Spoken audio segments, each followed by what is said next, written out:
జరిగినటువంటి దెబ్బను ఈ రకంగా పూడ్చుకునేటువంటి అవకాశం ఒకటి ఉంటుంది సార్. సో అది కాకుండా రాష్ట్ర ప్రభుత్వం ఇంకొక అడుగు కూడా ముందుకేయచ్చు. ఓన్లీ ఆర్టీసీ బస్సులలోనే ఎందుకు ఉచితం అనుకోవాలి, ఆటోలలో ఎందుకు ఉచితం కాకూడదు, ఆటోలలో ఉచితం ఎందుకు చేయకూడదు, దానికోసం ఒక పాలసీ ఎందుకు రూపొందించకూడదు?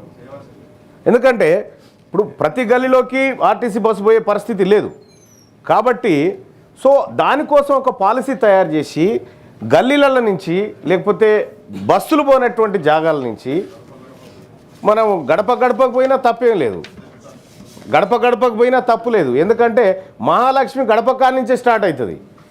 కాంగ్రెస్ పార్టీ పెట్టుకున్నటువంటి ఆ పేరు ఏదైతే ఉందో మహాలక్ష్మి గడప కాడి నుంచే స్టార్ట్ అవుతుంది. గడప కాడ ఎక్కించినా ఇంకా పుణ్యమే. కాబట్టి నేను ఏమంటున్నాను సార్, ఆటోకు సంబంధించినటువంటి విషయంలో సో మనం ఏమేమో చెప్పినాం మేనిఫెస్టోలో, వాటిని నేను ఉటంకించదలుచుకోలేదు. ఎందుకంటే అందులో ఆ మహాఘనకార్యంలో నేను కూడా ఉన్నా కాబట్టి. సార్ ఇక్కడ ఏమంటున్నంటే ఆటోలకు సంబంధించి ఇప్పుడు ఎట్లాగో మనం ఆర్టీసీకి కొంత చెల్లిస్తూ ఉన్నాము, ఆర్టీసీకి చెల్లిస్తూ ఉన్నాం. చాలామంది ఆటోలు సార్ నేను ఎప్పుడైనా వస్తూ ఉంటే వాళ్ళు ప్రేమ కొద్ది పలకరిస్తారు, అన్న మా బతికేందన్నా అంటా ఉన్నారు, చాలామంది అంటా ఉన్నారు మా బతికేందన్నా, మేము ఎట్లా బతకాలన్నా, ఈ రోడ్ల మీద మాకు దందాలు లేవన్నా, రోజుకు అప్పుడు 5-6 కిరాయిలు దొరికితే అంతో ఇంతో ఆశతో ఉండేది, వాళ్ళ 1-2 కిరాయిలు దొరకనటువంటి పరిస్థితి ఉంది.